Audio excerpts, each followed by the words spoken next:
Bonjour, mon nom est Philippe Vachon, je suis infirmier dans le CHU de Québec. Bienvenue à la formation sur le bordereau. L'objectif de la présentation, c'est vous démontrer l'importance d'utiliser correctement le bordereau. Alors, je vais vous montrer là, qu'est-ce que le bordereau, son importance, sa structure, puis un exemple d'un bordereau.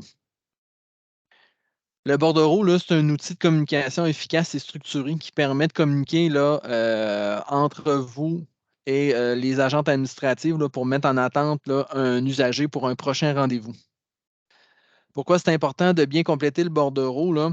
C'est que son utilisation assure que vos demandes soient claires, complètes, qu'il n'y ait pas d'interprétation là, auprès des agentes administratives là, qui s'occupent de la planification des prochains rendez-vous. Donc, ça diminue là, les risques d'erreur et les risques de confusion.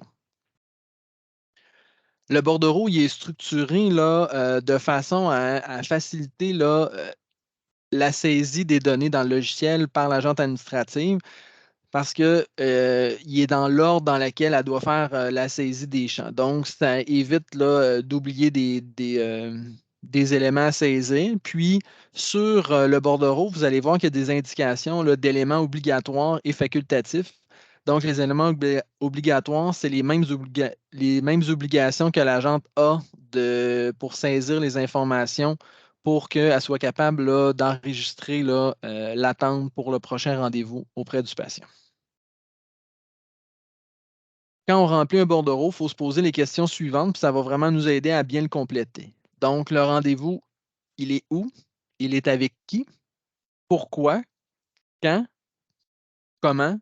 Puis, est-ce qu'il y a des particularités là, en vue de la planification du rendez-vous? Donc, ici, c'est un exemple là, d'un bordereau. Ils sont tous structurés de la même façon. C'est les éléments là, selon les besoins de chaque spécialité qui va changer, mais chaque section là, est présente, là, peu importe la spécialité. Donc ici, c'est celui-là de la chirurgie pédiatrique. Donc, dans cet exemple-là, il n'y a pas de site là, à sélectionner puisque la chirurgie pédiatrique se fait toujours au CHUL. Donc, la question où, ben, c'est implicite là, que ça se fait directement en chirurgie pédiatrique, fait qu'on n'a pas besoin de l'indiquer sur le bordereau.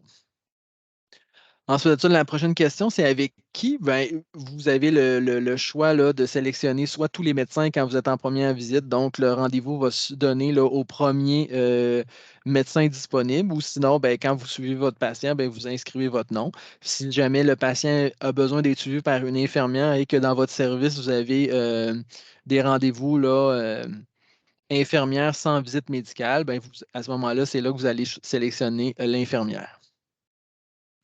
Le pourquoi. Le pourquoi, ben, ça comprend deux cases. La case des services requis qui est un peu l'équivalent des raisons de consultation. Donc, vous choisissez là, parmi les choix qui s'adressent le mieux là, aux patients. Puis, vous avez aussi le type de rendez-vous qui permet de déterminer si c'est une première visite ou un contrôle. Puis, pour les spécialités chirurgicales, ben, vous avez la case là, suivi post-opératoire que vous pouvez cocher.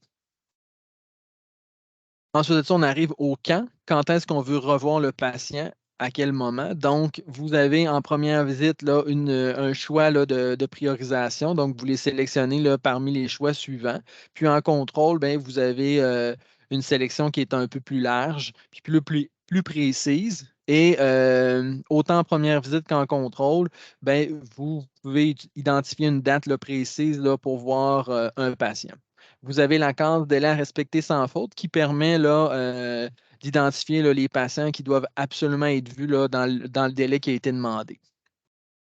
Ensuite de ça, comment vous voulez que le rendez-vous se passe? Si c'est un rendez-vous en présentiel, la majorité des spécialités, là, on n'a rien à cocher. C'est implicite là, que le rendez-vous est en présentiel. Mais si, par exemple, vous souhaitez que ce soit un rendez-vous en consultation téléphonique, vous devez le cocher. Et en dernier lieu, s'il y a des particularités au rendez-vous, ben, c'est dans cette section-là que vous devez l'identifier. Si par exemple, vous avez besoin là, d'un interprète là, la journée du rendez-vous, c'est à cet endroit-là que vous allez l'indiquer. Si vous avez demandé un taco, puis vous souhaitez revoir le patient dans 6 mois avec le taco, ben, en l'identifiant, l'agent administratif va être en mesure de le mettre là, dans l'attente pour savoir que, on attend un taco avant le rendez-vous.